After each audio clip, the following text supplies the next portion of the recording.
Welcome in, everybody, to Fantasy Pros. This is the Fantasy Baseball Podcast, and this is me, Joey P, Joe Pisapia, and it's time to continue our series of the Ultimates. We did the infield, we did the outfield. There's only one thing left, and that's the Ultimate Pitching Guide. And you have to say it that way. We're contractually obligated, and of course, the Welsh also contractually obligated to be here every single show along with me. We're getting closer and closer to baseball and meaningful games actually being here. And speaking of meaningful things, Nick Pollack, always full of so much meaning, so much purpose. Why is everyone holding baseballs up and I'm not? What is this grip? This is like a cutter. Grip. It's a cutter. It's my devastating cutter. If you're throwing a cutter, you have to get up more on the seam over here. You can't just do it straight over. Well, I didn't have it straight over right here. This is my cut. You haven't seen the cutter yet. It's coming. Circle change.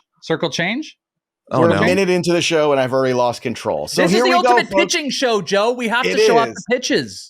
I'm going to show off the pitches. Speaking of the pitcher list, Nick Pollack, it's so great to see you, one of our favorite people. By the way, what's the grip on the slutter? Because that's a pitch we talked about a lot last year. Depends on how deep you go into a cutter or a slider. For a second there, I thought this was going to go way off the track. Let's I thought it was going to be like a really deep circle change. Yeah. Whoa, Nick Pollack, you are the pitching guru. You're the guy. I got to ask you this question because I've never asked you this before. Who is your favorite all-time pitcher? I feel like everybody has one. Maybe there was that guy that caught your imagination when you were a kid. Was there somebody, Pollack, that was that's my guy? Let's guess. Hold on. Okay. My answer is going to be who was my idol growing up. Okay, so idol growing up. Where were you born, Nick Pollack? Maybe that will help. Well, if you don't know that information, you're already behind. So it's going to be East Coast Joe, and Nick is probably... He's not from Brooklyn. I'm from Brooklyn. He just lives there now. All right, take a guess. How dare you? Am I right? How dare you, Joe? Am I right? No. You were born in Brooklyn? Born and raised in Brooklyn, yes. I can't believe that. You have zero trace of any accent whatsoever. My guess is Greg Maddux. Joe, don't tell us yet, Nick. Mine is Greg Maddux. You pick one, and then Nick unveils. I don't think that's sexy enough. I think he's a Pedro Martinez guy. Nick Pollack, what are you? Okay, hold on a second. So you think that I just told you I was born and raised in Brooklyn and my idol growing up would be Pedro Martinez? Well, I mean, I got to be honest with you. I'm a lifelong Mets fan and he's still one of my all-time favorite Mets pitchers. Well, he was a Met at the end, so that's why. I mean, you're not old enough to love Dwight Gooden like I am, so who is it? I know. Okay, you're getting there. Okay. So it's David Cohn. David Cohn was the one that I would actually model my windup. David Cohn. Okay. Cohn. Maybe good story also, by the way, Nick, during First Pitch Arizona, he made an example of me by doing a trick pitch when we were playing a wiffle ball game, and Nick was Nick was just having fun with everybody. Welsh gets up here and he does this thing. What did you do? He pretended he threw and it flicked underhand. I've never seen anything like it. I can't really describe it over a podcast, but it was magical. I still want to do our charity event where I get 3 at-bats against Nick Pollack because I still feel like I'm in my prime. I haven't actually thrown properly off a mound for a very long time. I haven't properly hit off a guy with a rag arm in a while, so it'll be fun. I just hope that you have ice and Advil with you. That's all. I always travel with both of those things. Nick will hit you. Don't worry. Get to the names on the list. We're going to break down the SP1s through 5, kind of bring you where we are in terms of the ADP, the ECR over on Fantasy Pros, which you can see at fantasypros.com. We're going to pick out some names that we're going to debate a little bit and also just get some deeper dive on. Before we do, though, real quick, the winner of the Bling Ring, the Fantasy Championship ring, courtesy of Trophy Smack, is Craig Harris. Congratulations, Craig Harris. You're the big winner. Get in touch with us at customer support. You can hit us up at mailbag@fantasypros.com. That's mailbag@fantasypros.com with your mailing address, proof of your subscription to Fantasy Pros YouTube channel, and we'll get that shipped out to you. You can also tell us your favorite pitcher if you want to. Again, Craig Harris, congratulations. You're the big winner. And now we're giving away an autographed, that's right, Jazz Chisholm Miami Marlins jersey. Welsh is not eligible to win this, courtesy of bettingpros.com. So you start placing your bets smarter and not harder at Betting Pros. All you need to do to win the Jazz Chisholm jersey is subscribe to the Fantasy Pros MLB YouTube channel right now. Comment below on this video. That's it. Subscribe, comment, ring the bell till it goes ding because we're announcing the winner right here on the channel. So make sure those notifications are set up so you know when new episodes of the show drop. And of course, you can claim your prize. Gentlemen, let's get to the SP1s. Coming in at number 1, the consensus right now, Spencer Strider at 1, Garrett Cole at 2, Corbin Burnes at 3, Zach Wheeler 4, Gossman, Luis Castillo, Pablo Lopez, George Kirby, Zach Gallen at 9, Tyler Glasnow, Tariq Skubal, and Yoshinobu Yamamoto, which is how I say it every single time. Why? So I want to start here towards the top. Let's start with Corbin Burnes. He's in a new spot, Nick Pollack.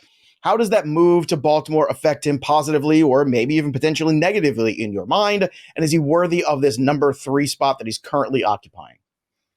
Where did you grow up in Brooklyn? I grew up in Mill Basin on the Gambino crime family block. So I played I on got that some field. stories, Remember buddy. that? I coached at that field too. Did you really? I played at Marine Park. That's right. Park Slope.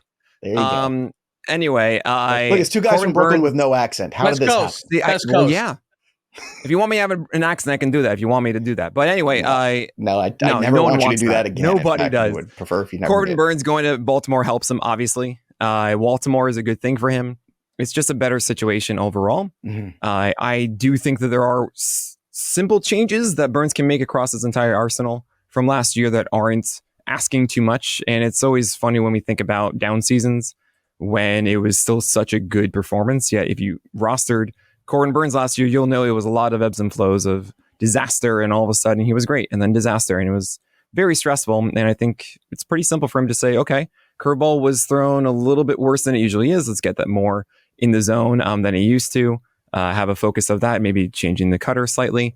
Usage of the slider change. There are these little tweaks that in retrospect are pretty easy, I think, to change. So he is my SP3 now. He was SP4 before underneath Wheeler, but to Baltimore, and just looking into that more, I was like, yeah, this should be a really good fit for him. I was really curious where you were going to go with this, if the slider usage uptick in Baltimore might be something that would change. I'm just curious, do you think the team context in Baltimore, contract stuff going on, there's one element versus pitch mix, like which pitch mix change or whatever they could tinker versus like their offense and defense, what is bigger for you? I don't actually think as an organization that I'm really leaning on it, but it's really 2 words. It's Adley Rutschman. I actually truly believe in the morale that he brings to starting pitchers, and he does make an impact, and it's only going to help Burnes. Yeah, look, it's a positive impact on pitchers, certainly from the catcher position. We've seen it with, everyone from Taj Rodriguez to Gary Carter back in the 80s to what he did for a very young Mets staff, even, the years of Yadier Molina, 20 years of Cardinal pitchers who all just swear by it.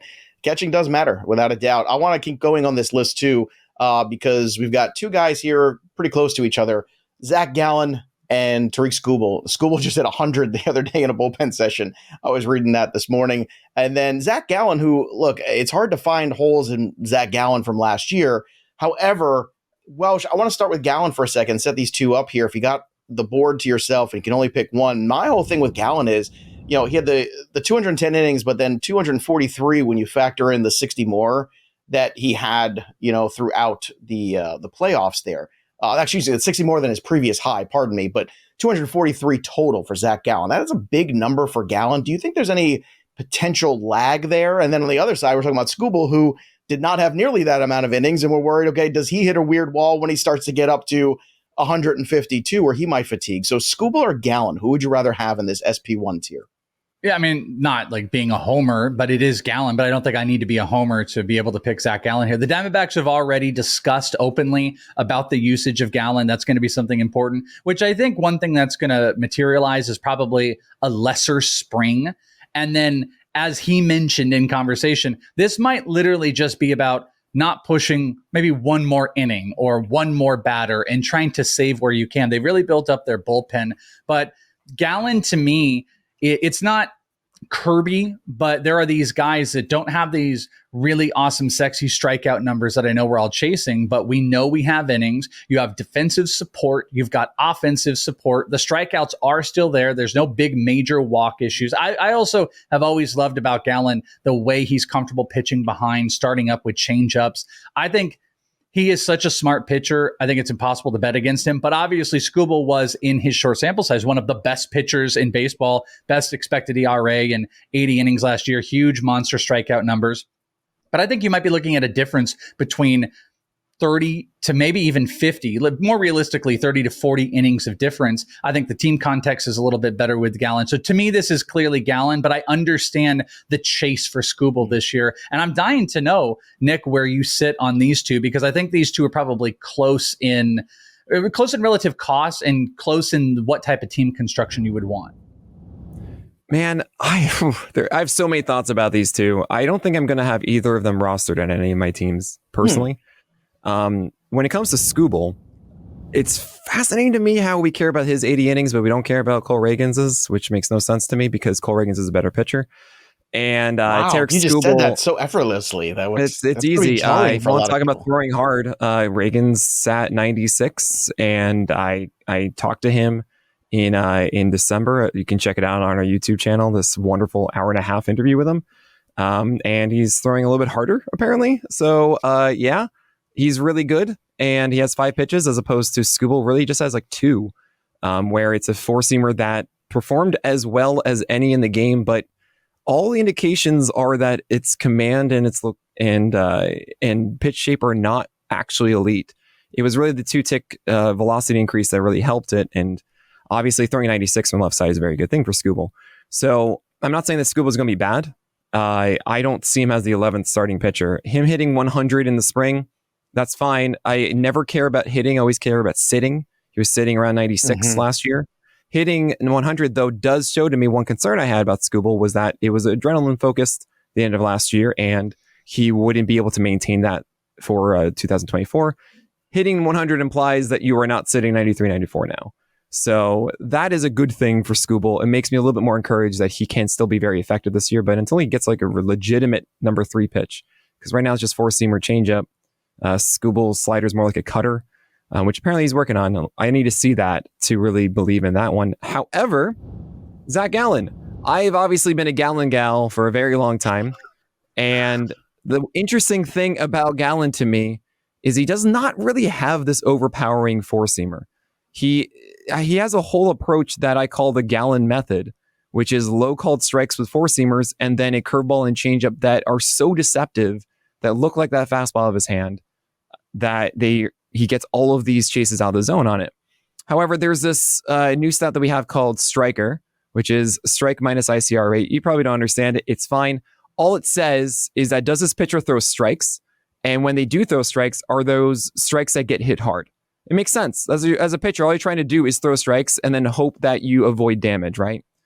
And Zac Gallen does not do well at this. In fact, the aces are all up there and all in the top 10 or top 20.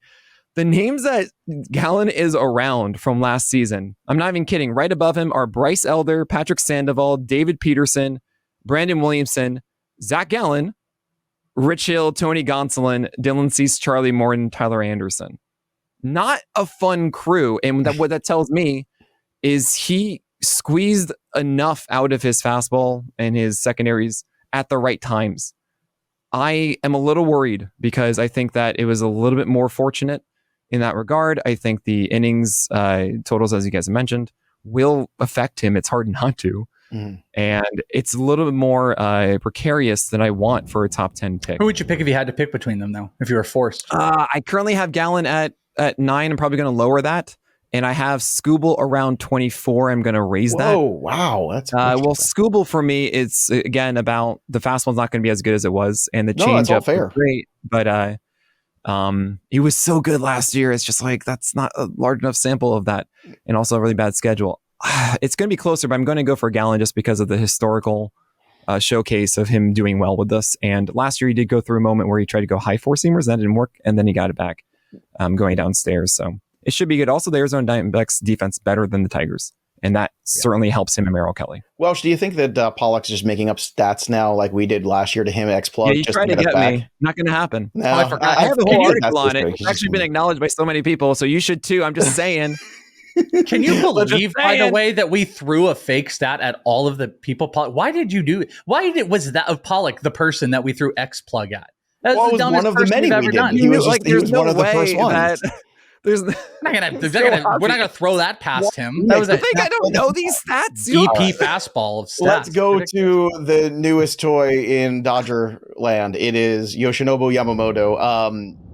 Welsh and I have talked a lot, Nick, about Yamamoto, and it's funny because if you go back and look at, about a month ago, the ADP was very different. Now it has moved up into that SP1 tier.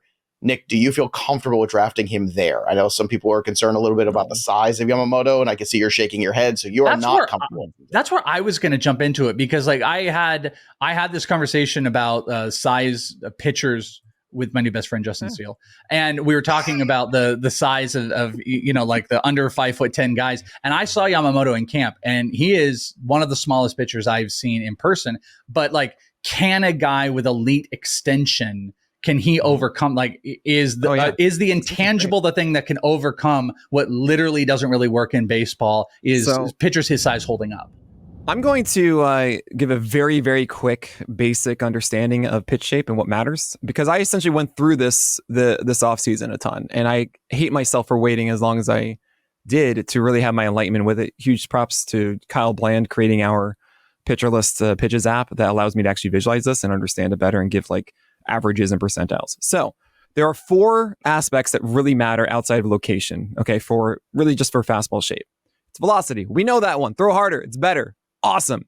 You have extension, and generally around like 6 inches, 6.2 or 6.4 is average. So when you get close to 7 feet extension, that makes such a big difference. Gavin Williams, his fastball is as good as it is because of the velocity and the extension. Everything else that I'm going to talk about actually isn't that great with Gavin Williams. It's because he gets so close to it. Tyler Glasnow has the same thing. And a lot of fastballs that that are really hard are not as effective as you think it is because they don't have good extension. Hunter Green's bad extension, right? Wasker Noah back in the day, bad extension. Or Brusdar Gatterall doesn't get as many whiffs, bad extension. However, Spencer Strider has elite extension and this velocity, and it's stupid good. There you go. The other 2 aspects are things that you're hearing a lot and you might not really understand, which is vert, IVB. You don't really have a reference point for it. I certainly didn't. And when you hear that IVB and vert are the same thing, it's just induced vertical break. It's just better understanding of like, this is the actual movement of it. When you get above 16 inches, that's where it's great. 17 and above, oh boy. So when we talk about Taj Bradley's fastball being elite, his is 18 vert, okay? Unreal. The thing is, if you have good vert and you don't have good extension and you don't have the next one, which is VAA, I'll get to that in a second, it's not going to be as good. So you essentially need to have velocity and you need to have like 2 of the other ones for everything to be really good. Sometimes you can get by with just extension and velocity, okay? The last one is height adjusted VAA, which is, oh my gosh, that's a mouthful. All that means is where you release the ball, does it come in at an angle that matches the batter's bat path? So like if you're going to swing at a ball, how long does it stay where the bat is? And the flatter it is, the less time it is with the bat, right? So, because the bat's not flat, the bat is going to be a slight angle when you throw it upstairs. So if you have a really low angle like Paul Sewald, that pitch upstairs is so hard to hit because you can't match where the ball is coming in. That's called VAA. Height adjusted one means just like not based on where it's actually located. Doesn't matter. When I say this, I say that if Yamamoto has excellent extension and he throws 95 plus, like that already is, you're in the front door, you're in the door of like, this is going to be good unless it's terrible VAA and it's terrible vert, which from my understanding, it's not. So I'm not worried at all about Yamamoto in this regard. And I'm going to be utilizing those 2 things a little bit later, but really that's like when we talk about pitch shape, that's all it is. For sliders and cutters and curves, doesn't matter that much. But if it's filthy, it moves a ton. So after all of that, where do you have Yamamoto ranked? Yeah, Yamamoto, well, I don't think he's going to pitch a ton. He's a 6-man rotation. It's going to be the Dodgers. The Dodgers are going to make sure that happens because they're just preserving for the playoffs because we all know they're going to be there. Mm-hmm. So they're not going to be pushing all these guys. So innately, I don't want to take a guy who is already capped at like 150. Already, that's the ceiling. I don't want that in my top. All of this conversation makes you want to go bet Noelvi Marte or Jackson Churio for Rookie of the Year. Like that's all this is done, honestly, to me. Right. And so with Yamamoto, the skills I actually do believe. I see a guy that has 4 pitches that are going to get strikes. Really, it's 3 of the curveball, not as big of a deal, I think. But still, he's going to be very effective. It's going to be nice. You want to pitch for the Dodgers. He's going to help you. But pushing the needle, I don't think it's going to be as much as we want it to be. And there are other guys like I wanted to even say Bradish was going to be better before the injury than Yamamoto, just because he would have gotten more innings and still be very effective, winning ball club, all that kind of stuff, right? So I'm out on Yamamoto, especially at this price. I still think he's going to be great. I have him inside my top 15 right now. I'm actually tempted to push him back. But yeah, I'm fine with it. I think you can do better. All right, let's go to the SB2s here, starting at 13, Logan Webb, Aaron Nola, Freddie Peralta. Then you have Framber Valdez, Max Fried, Blake Snell, Kodai Senga at 19. At 20, Logan Gilbert, Grayson Rodriguez, Zac Efflin, Yuri Perez, and Bobby Miller. Welsh, Grayson Rodriguez, a pitcher that struggled early on last year, got sent down, came back, started to show the flashes. This is a big-time prospect. Now he gets to, sit behind Corbin Burnes. I think that's such an important impact on a young pitcher in a rotation. We've seen it time and time again when these guys, whether it's Garrett Cole, whether it was Max Scherzer, ironically, both those guys were Verlander ahead of them at the time. That's when you really saw them grow. Do you see that growth in Rodriguez this year, Welsh? Yeah, I think the opportunity is absolutely there. Big whiffs. I would love to see him throw the slider a bit more. Innings are probably a little bit less of an issue with him. It is weird that we've got these three young pitchers that I think are being clumped together. And we're going to talk about one of them in a second. But, I struggle with Yuri versus Grayson. I've actually put Bobby Miller kind of above the tier of Grayson and Yuri Perez. But Yuri Perez, we talked about this at first pitch. We're going to talk about Bobby Miller here. But like Grayson versus Yuri Perez, I think Grayson actually has an opportunity to push the innings, but I still worry about the command, even though he got it together in the second half, where Yuri Perez is like a high percentile, every pitch he throws whiff type of guy. It could get into high end elite strikeouts if he continues to mature. And I would love to also see some of that working of more of that changeup, working with Sandy last year and this team just in general with their changeup. So I have a little bit more optimism for a guy like Yuri Perez I'm drafting. Grayson, I think, is in a solid spot, but I don't know if Grayson is going to take the jump into being like an elite pitcher because there are still some command things. I don't know, Nick, if you feel any different about Grayson, especially like, I know we're doing another versus in a second, but like quickly, Grayson versus Bobby Miller, or Grayson versus Yuri Perez. Do you think that is a really close tier or one stands above? So, I'm with you that Bobby Miller is above both of them for me. And Grayson is actually, I think it's way closer, Bobby Miller and Grayson, than it is Yuri. Interesting. I have Yuri in my shiny squirrels tier.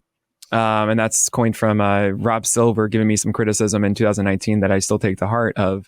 It's fun. It really is. But there's a lot of polish left to be added. I think more so with Yuri than it is the others. Mm-hmm. And I say that because I don't think that he utilizes his fastball correctly. It gets hit far too hard because he's keeping it too low. And it's a pitch that only really works upstairs. His slider and his curveball are not the Filth McGee pitches. They are. You watch these and you don't go, whoa. No, his slider is actually not really the most aggressive moving slider, but based off the fastball is where it gets its effectiveness, which can be a little more startling for me because he can't just carry himself only with that slider, I believe. But like with Grayson, he does not have the polish. I'll get to Grayson in a second. Well, I was just to say he had a 340 average against his fastball last year, but he had a high whiff rate. So, I mean, if you're talking right. So I also want to emphasize that I don't like quoting average for pitches just because of how they're utilized is defining what their average is going to be. Like if it's a strikeout pitch, if they have to throw it more in like 2-0 counts, 1-0 counts. Bailey Freeman had a fantastic video about count changing stuff, But at the same time, you're right about the Grayson Rodriguez fastball. Its ICR, that is the contact allowed being favorable for the batter, super high, like 48% at times. And that scares me. That said, I think the elements of that four-seamer are really good. And how he used it was because his slider and his changeup were not acting in the ways that he wanted it to. And I see more promise in Grayson Rodriguez's changeup and his slider than I do in the rest of the repertoire with Yuri Perez. I also think the team context is way better for Grayson Rodriguez to go a full season, while Yuri Perez, the Marlins have already said they're going to still be limiting him. So what you have, in my view, is Grayson, who has a more complete arsenal with an easier path to just being consistently good, also on a better team than Yuri Perez, and it's a clear divide for me. Interesting. I want to talk about Bobby Miller because you kind of perked up there about Bobby Miller. So let's throw him out there. Young pitcher, great team with the Dodgers. Certainly, again, another guy's going to benefit from other guys in the rotation. But then you have a guy like Blake Snell coming off his second Cy Young, who hasn't have a team yet as of us recording this still. We're still waiting on that. So would you rather have Snell, who's going obviously at least a round or two even potentially before, or would you rather have Bobby Miller and wait? You think that's a better value? Nick, should I call Eno real quick when you have this debate? Eno can come on another time and debate him. You know what was funny is that we did that. That was what Welsh was referring to is in First Pitch Arizona. We were doing the live on the corner podcast, right? Me and Miles. And we were talking about Blake Snell. At the time in October, I think I had Snell at like 33 or something like that. And now I think I have him around like 28. And Eno came on to protest. And I said, well, where do you have him? He goes 28. I was like, that's not even like, what is this? And so actually I found myself at the end of the day, I didn't even think of that when I was doing the rankings. Like, okay, cool. Where is it? And it's at 28. I'm like, well, there you go. But the problem with Blake Snell to me is what he did last year was deserved. And I've said this time and time again. He deserved the Cy Young. You see the high walk rates. We have another stat that we just unveiled. These are the two favorite stats we just did. One is so simple. It's called mistake rate. Essentially, we have our pitching model and we say, all right, these are pitches in the zone that have 2 times the chance of allowing a hit. That's clearly a mistake that you just threw. It's double the chance of allowing a hit. Blake Snell threw the fewest mistakes of any pitcher in the majors last year. And not even just like by this much. It was nearly 50% better than the person in second place. And that's such an amazing thing. And it's by design, right? He does not give in and he will do that, walk that tightrope of making his right pitches eventually and trusting that he's going to do that. Do I think that can sustain for a full year? No, because it didn't sustain for a full year last year. It took him about 7 weeks or so to get to that point in the first place. And it was rough. Those 7 weeks, he could not throw his curveball or his slider for a strike whatsoever. He got fortunate that he found his changeup. I mean, Blake Snell did not like his changeup in previous years. All of a sudden, the curve and slider were gone, and he had to do it. And I was like, oh, this is actually working. This is great. Finally, awesome. And I just don't think that we're going to see that same performance. I mean, we can't. It was a 120 ERA over, 19 starts or something ridiculous? Like, that's not going to happen again. Oh, and by the way, it was still a 119 whip over the way, too. Like, it wasn't as if he did this method with the higher walks and it was such a dramatic low drop in hits that he had a good whip, too. He didn't. It was just the ERA and obviously the strikeouts that we care about. So at the end of the day, he's not an innings guy. He's not an efficient pitcher to go 6 constantly or even push that mark. He had to do exactly the right stuff in a contract year to make it work for him to be the guy he was. And while on the other side, you have Bobby Miller, who's so good. All of his pitches are amazing, and his slider is going to be better. If I have to make one bet this year, it's that Bobby Miller's slider improves because it should be so much better. He was missing just a hair outside of the zone down and away, which is where you want to be. You just got to tug it all a little bit closer, and it's not like a shotgun blast of missing. It's like, oh, that's just a little tweak I need to make. It's such a good context with the team. Honestly, like Yamamoto and Bobby Miller, they're going to look super similar at the end of the year. And the fact that Yamamoto is going so much higher is... I think why go for Yamamoto when you got Bobby Miller at home? That's the most interesting thing. Who has more innings at the end of the year? Miller or honestly, Yamamoto? Bobby Miller. That's what I would say, too, with the way you were... Because I think the Dodgers are going to say, you know what, Yamamoto, we have you for 10 years. This is your first transition over, while Bobby Miller was prepped for this year last season. Right. That makes a lot of sense to me. Real quick, before we get out of this tier, this is a lightning round. Zac Efflin, last year, revelation, another one of these guys. Tampa Bay Rays, they find a pitcher, they fix a pitcher, and he's great. Do we get better, worse, or same out of Zac Efflin next year? Welsh, better, worse, or same? Your expectations for him?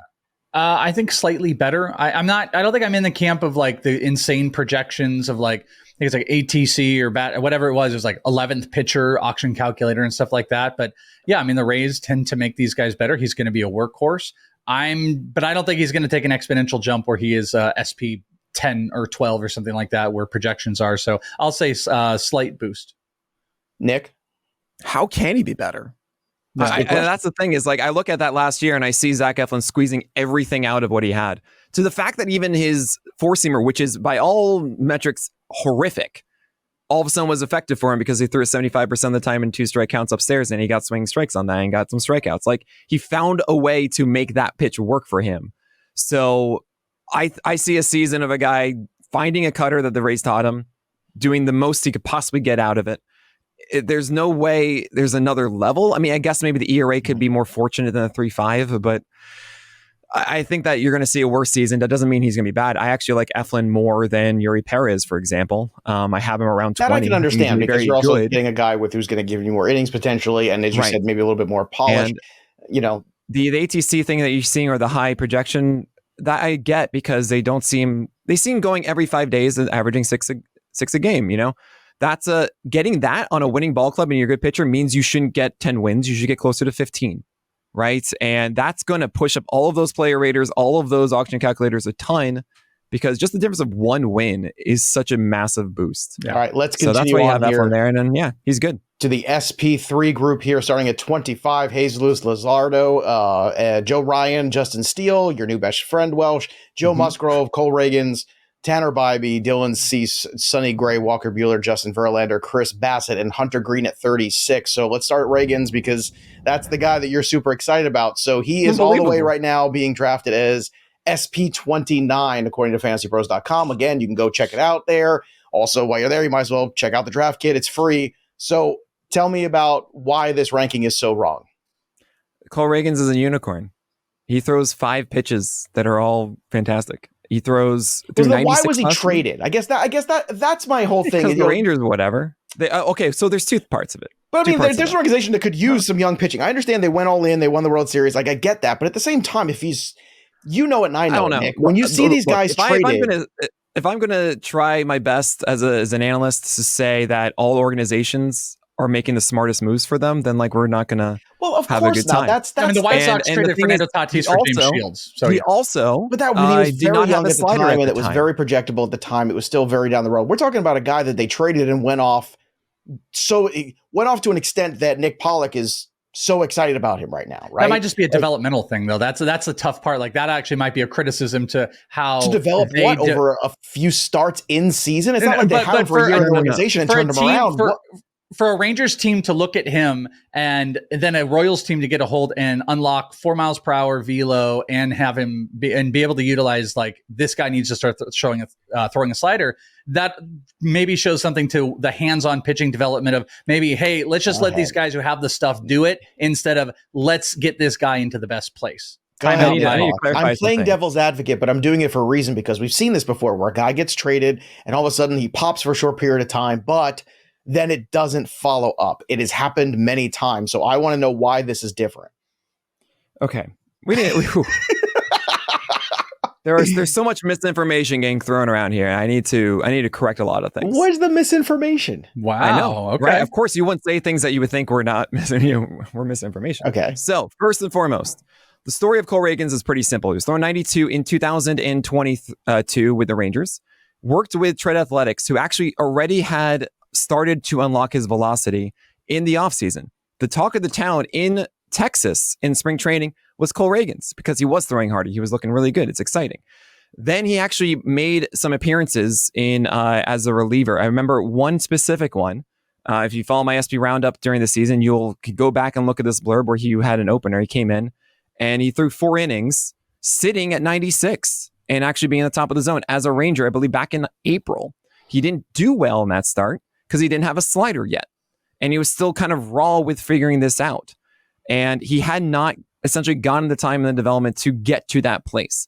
So then he gets traded to the Royals. And even before then, he started thinking, I need something to get lefties out. And when he went to the Royals, he was able to then not be in this relief role with the Rangers, but actually begin as a starter again and considered adding a slider, worked with Tread, had a conversation with the Royals. Hey, is it okay if I can throw my slider? They said yes. Again, it's in that interview. You can go check it out.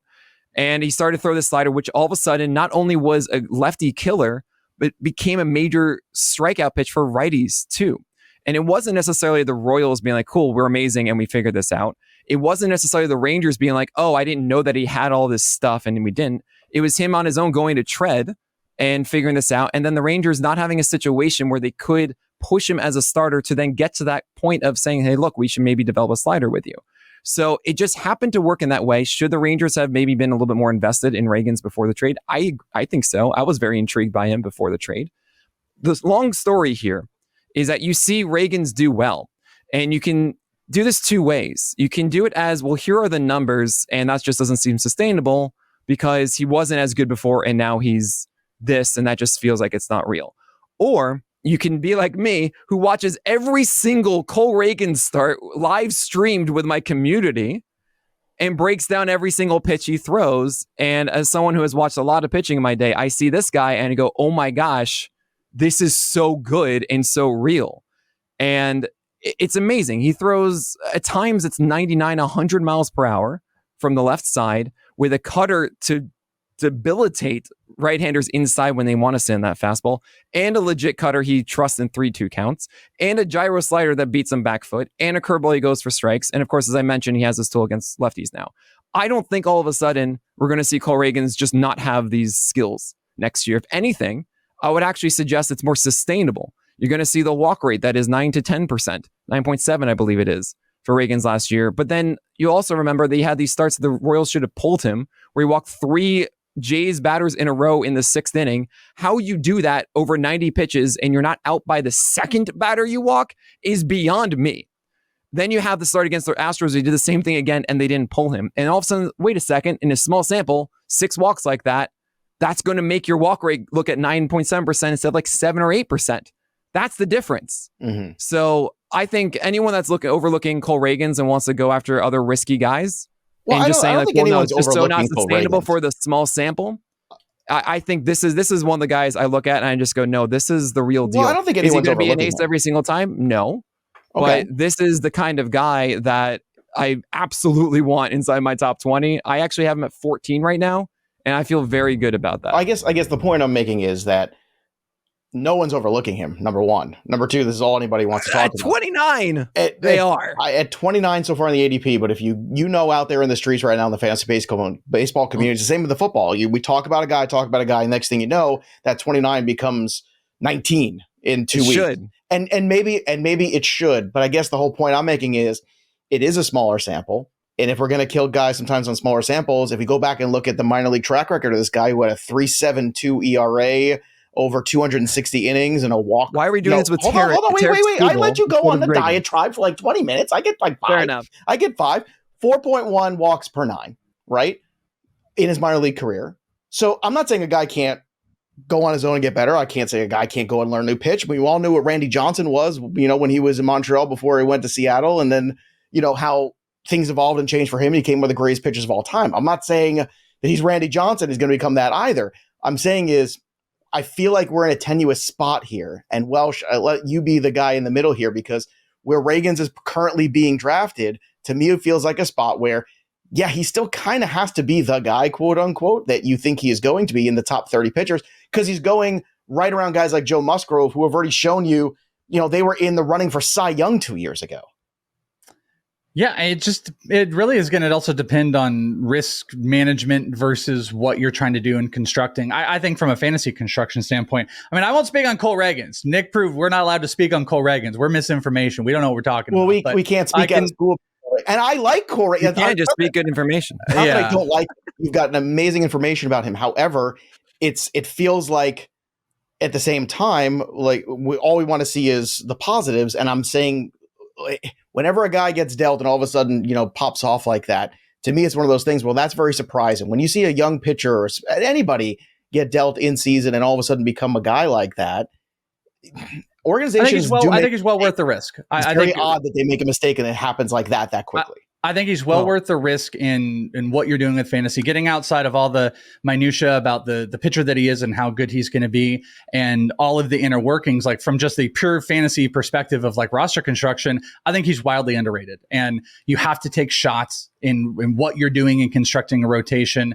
And I would absolutely want him. And I'm a George Kirby, like Zac Efflin, low walks, not chasing strikeouts type of guy in fantasy this year. And I love the idea of pairing Ragans with him. I don't have him at 14. I think if Ragans at 20 or 21. I'm not looking at my ranks right now, but like it is multiple pitches that look like they're continuing to progress, and that slider's awesome. The fastball's awesome. The Royals have done great things. He has obviously done great things in the offseason. So I am down. He is criminally underrated. I do agree. All right, let's move on because it's the ultimate. No, let me at least. It's the ultimate pitching guide, not the ultimate Cole Ragans guide. No, there's too many other guys. 2 seconds.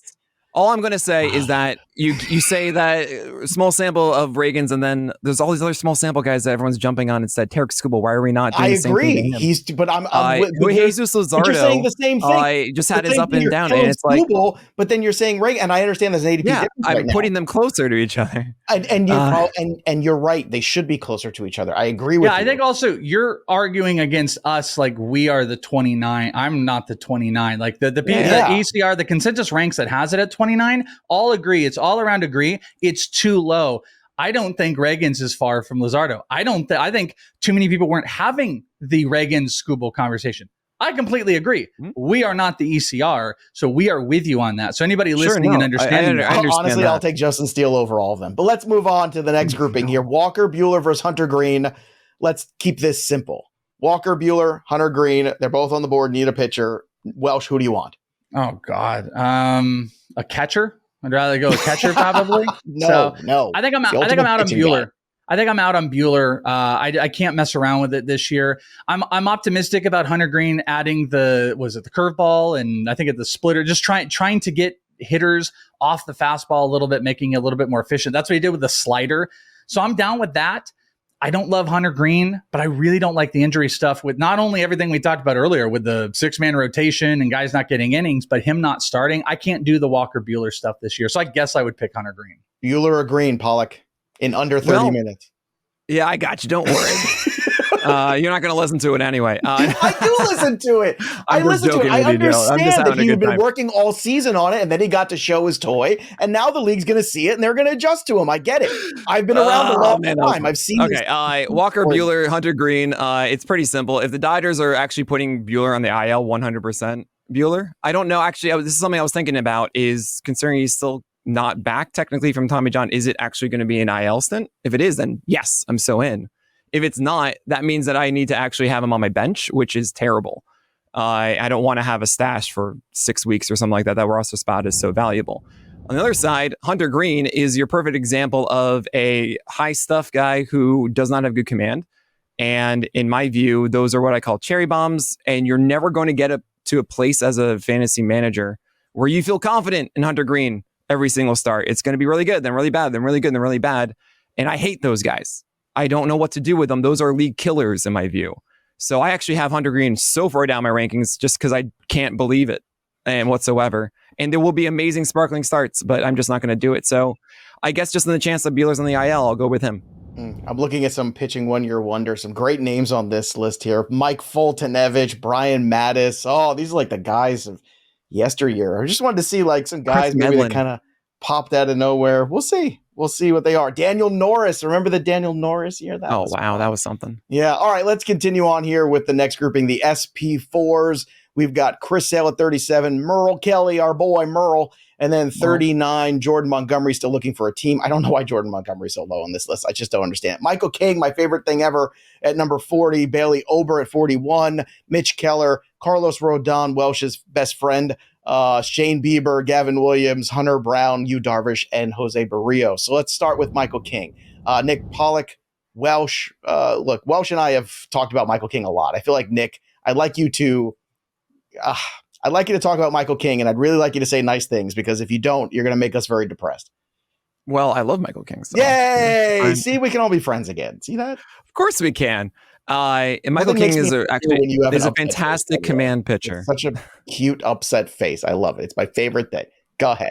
Oh no, that's a terrible thing for you to like. Michael King has a phenomenal slider that he improved when he actually went into the rotation. His changeup is fantastic, really good sinker. The biggest question mark is, are you going to do well enough against lefties? When you think about pitchers, it's just about, all right, what are your weapons against righties? If you're a sinker sweeper guy, that means you do not have a weapon against lefties. So the changeup really helps. The four-seamer can help against lefties. It's going to be a little bit worse, and that's the biggest knock I have against King. I also am a little worried about fatigue, considering that he has dealt with injury before and he hasn't really showcased he can go every 5 days consistently. That said, it's a good team context, I think, for King, and he has a really stable arsenal. It's a higher floor as far as the skills go than a lot of other guys in this way. I mean, Jordan Montgomery, I don't want to touch as someone who just did super well in the postseason and was able to finally have good command for a second, but his arsenal is far worse than Michael King. So I want Michael King there. I would Michael King as well. What are your thoughts on Bailey Ober? Because I'm a huge Michael King by the way. It's also very reminiscent of like Brandon Pfaadt. Brandon Pfaadt has like the little bit heavier stuff, but it's the same mix. And then moving on the mound, it's sweeper, fastball, changeup. He added the sinker. It's the exact same pitch. Sure. Maybe they're utilized a little bit differently, and the velos are different. Sweeper, very similar. Yeah, so I love those guys. But coming back to Bailey Ober, what is really attractive about Bailey Ober comes back to my type of pitcher this year. It's like the low walk, mid strikeout type of guy, the command pitcher. I mean, low 5% walk rate, K- walk percentage, really solid this year. He's pretty a popular sleeper. Is he in the, breakout sleeper territory for you this year? Well, it's hard because he's at 41 here to say that. It's pretty much, well, there goes King and Ober as our sleepers, right? But 40s, like, do they have top 30 upside? I guess is a better way to say King and Ober be there. Yeah, I called it the Bailey special last year. Anytime that Bailey pitched, because it was essentially 6 innings, like 200-300 runs with like 6-7 base runners, and it was just like, yep, like clockwork, he would just do that. And he's someone who throws surprisingly soft for being as large as he is. It's like 91 miles per hour instead of like 95, considering it's like 6'7" or something. But he has good extension because of that, and he hits the top of the zone super well. That he's Bailey Oberizzi. If you remember, Jake Odorizzi would do this constantly, and that's my name for Bailey. So I dig it. He also pairs it with an amazing changeup. And actually, our PLV pitcher list projections have Bailey Ober inside the top 20 of starters. Wow. Because of how much it loves his changeup and four-seamer. So that's fun. And I'm a fan of it. I do question the ceiling for Ober. I don't think he has a true, incredible put-away offering. That's the biggest problem for the strikeout side. But I think he does a great job of inducing weak contact, and I think he's going to be a consistent guy for the Twins. Also, I hope it's 180 innings, but he hasn't really shown that he can do that. He had fatigue last year, and he got removed from the rotation by the end for a moment because of it. But I like Bailey Ober. I just don't want to have to pay super high for it. I don't want to go like inside the first 10 rounds if I can avoid it. What about Carlos Rodon? Welsh is very in on him. I understand the roll of the dice and the upside here, but to me, it's still a little too rich for my blood. Is it too rich for yours, Nick? Well, at 43, it's my philosophy is you have to get 4 pitchers that you trust are going to not be dropped throughout the year, not by injury, just by essentially saying, like, if they are pitching, I'm happy they're on my team. And that means they're not a risky thing. And you can get 4 of them, especially if you jump a little bit in those rounds like 7 through 10, which I like to do. I think that's where the best value lies for starting 100%. Pitcher relative to hitter. So that means I can get 4 guys. If I can get 4 guys before I take Rodon, then I'm okay. Because that's one of the greatest risk reward picks you can think of, where it's either going to work, where he's going to be healthy. He had a forearm strain last year, which always scares me. So I'm a little bit lower on Max Fried as well. And I hope that's healed properly. The word right now is that his velocity is higher than it was last year. You're going to see a lot of hitting things. It doesn't matter about hit. Again, it's about sitting. Mm-hmm. Right. If he's sitting 95, 96 in the spring, that's what we want to see. 94 is not good enough. That's 96 is really where he starts to soar. And if Rodon can do that, great. Understand that even if he's doing well in April, does not mean you've won. It's about him actually surviving a full year. That's the scary part about Rodon.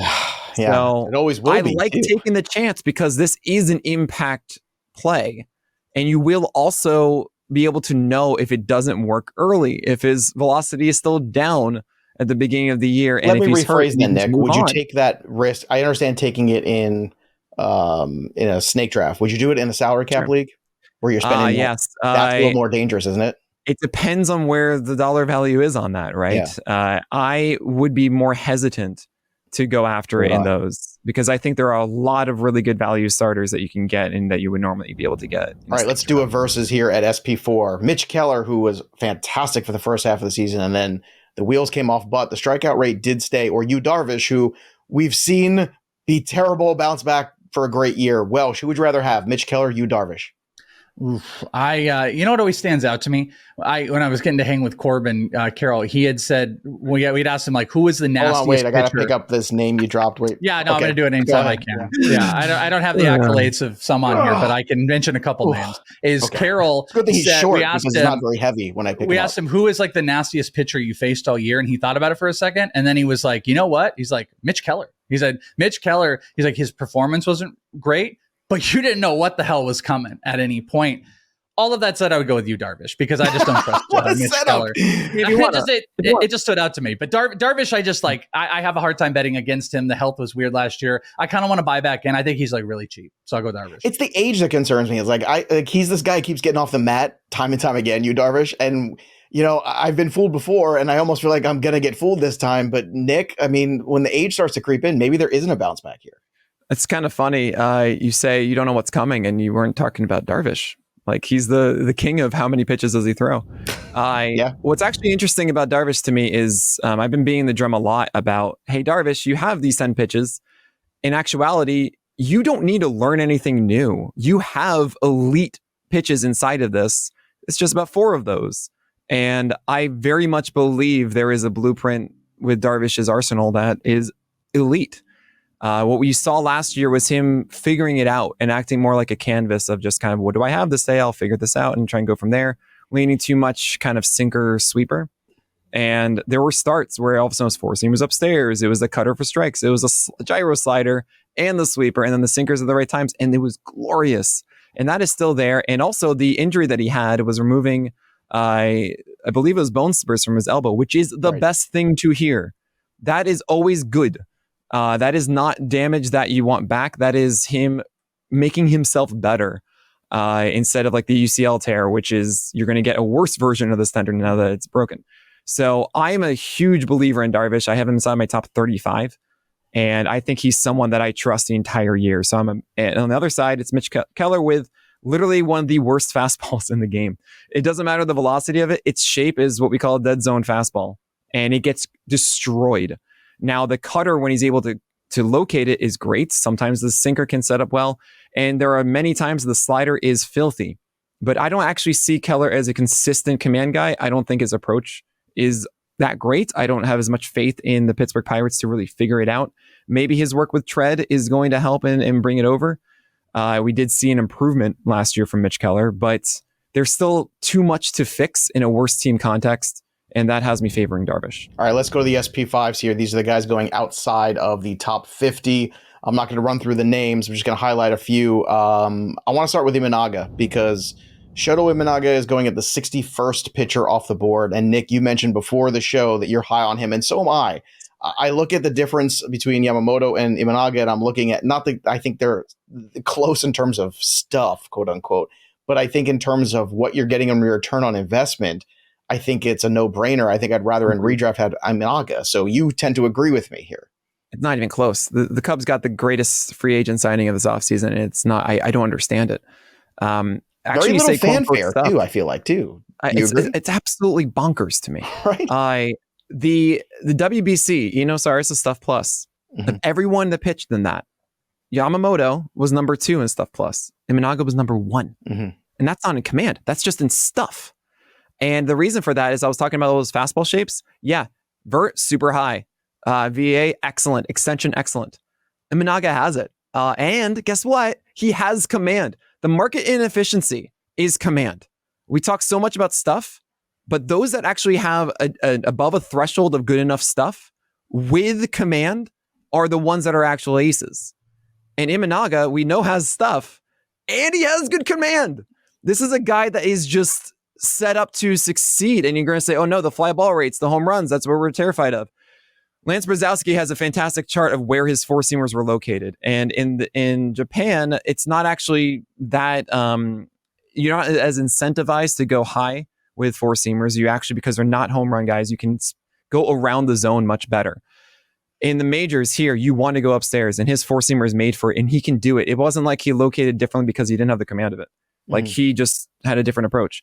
Imanaga is going to soar. He has 4 pitches. It's just get him everywhere. I agree. Brennan Pfaadt is your guy, Welsh, in this grouping. You saw enough last year, especially down the stretch into the playoffs, where you felt like this kid turned a corner. Do you think it's sustainable, though? Because last year, it was a lot of valleys when it came to Pfaadt. Yeah, but the valleys were a lot smaller once Strom moved him on the rubber. We saw that full mix of sinker being able to come on the outside. You got the changeup, you got the sweeper, you got the fastball, 4-pitch mix that you felt more comfortable with. I was at Diamondbacks camp 2 days ago, and just a unique thing that happened. I get to yap with him right after, through a session to Ketel Marte, Geraldo Perdomo, and Christian Walker. And during that session, we did not hear one bat on a ball. And we asked him about that, and he didn't. He just smiled. He's like, it was a good session. Nobody was on his stuff.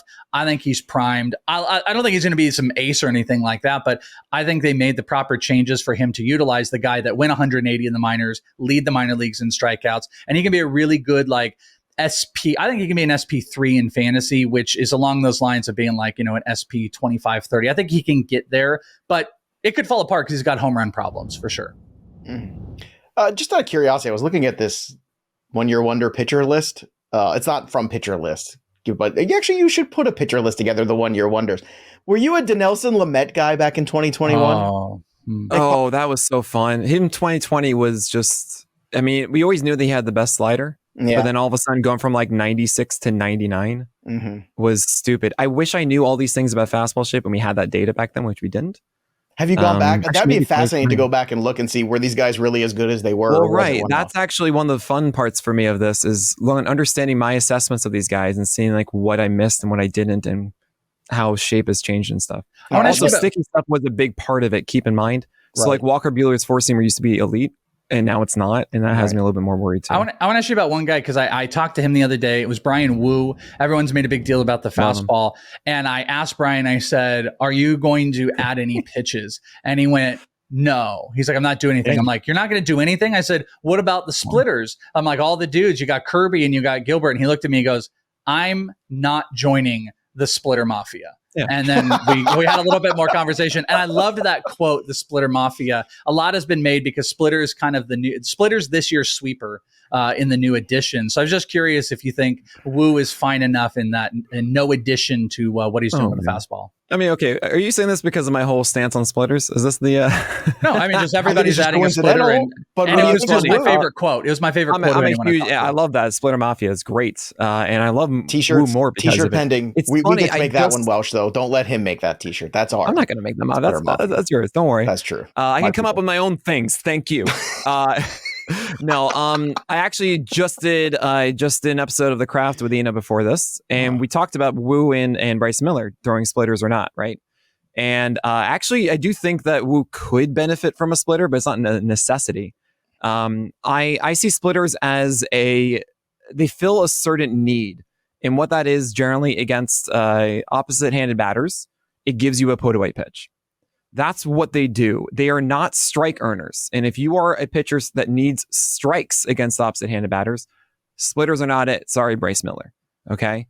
They think of Tyler Glasnow trying to throw a changeup or a splitter back in the day. That wasn't the answer. It was a slider in the zone to throw strikes. That's what he needed. So with Bryan Woo, he has all the tools he needs. He has a four-seamer that works against both righties and lefties. His biggest need is he doesn't have anything else currently that is working against lefties. And you could say maybe that could be a splitter. Maybe, but he also has a cutter and he locates it low and down. And no, you have a slider for that. The cutter is already there and good. He just needs to get it upstairs and actually in on lefties. He can even surprise if he wants with an upstairs sinker too, which is great. But right-handers, he destroys. He has all the tools against right-handers. I love Bryan Woo. I think they start him every 5 days. And when I think about innings for the year ahead, I just think about it is this team going to let this guy start every 5 days?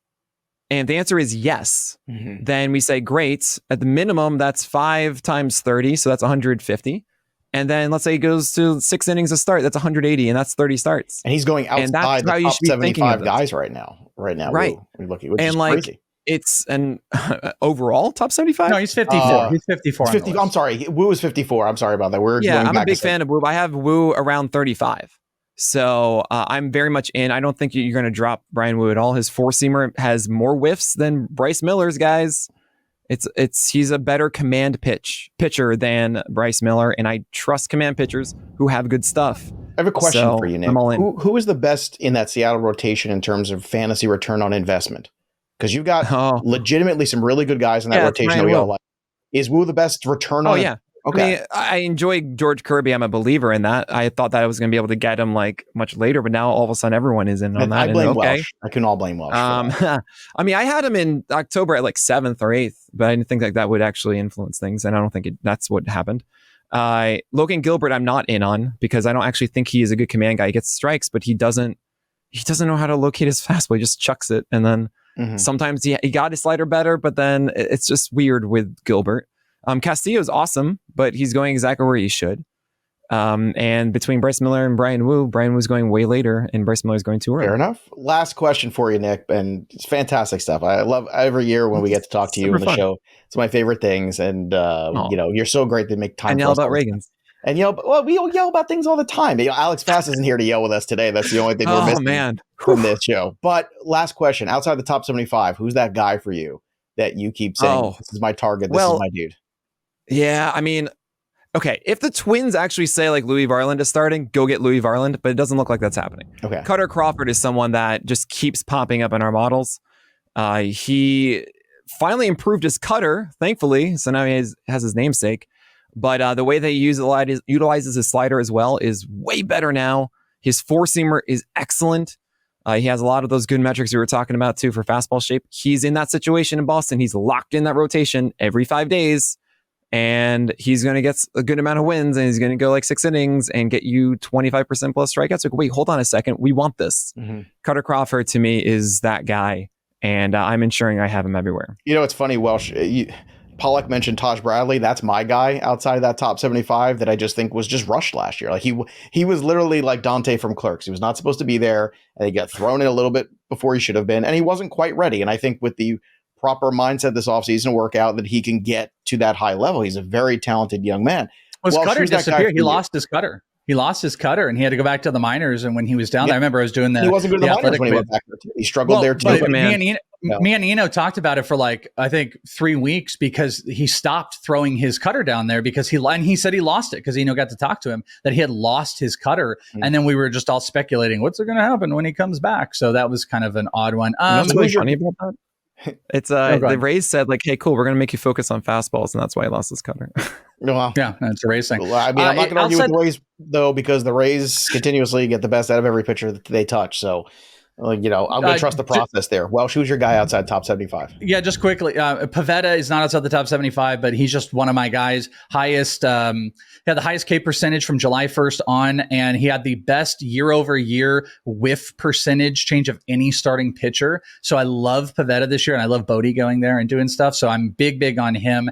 And if I had to pick somebody outside the top 75, actually, in the Twins, I'm going to look back at Chris Paddack.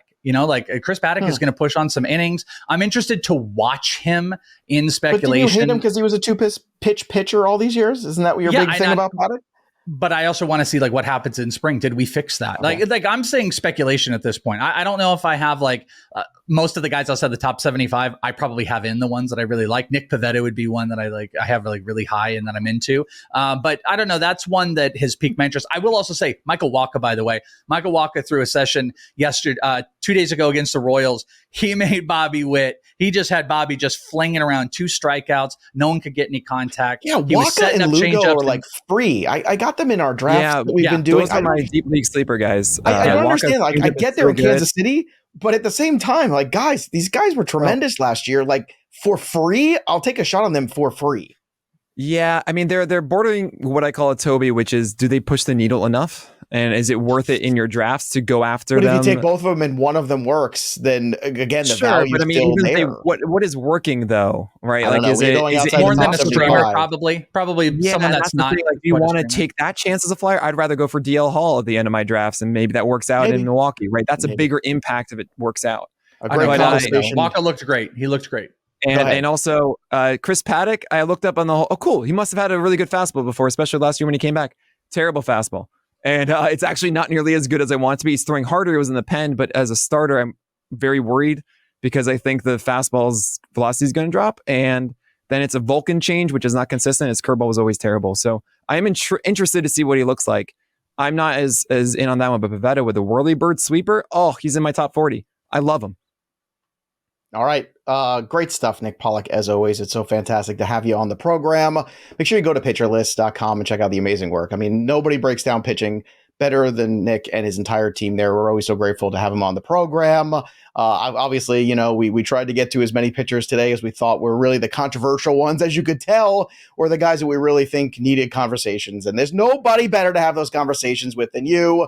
Nick, you're the best. We love you around these parts. Welsh, I love you too. It's a lot of love today at the show. Don't forget, subscribe to the channel, drop your comments below. You can win a Jazz Chisholm jersey. That'll do it for us. But the story of the game goes on. For the Welsh and Nick Pollack, I'm Joey P. We'll see you next time, kids. Peace.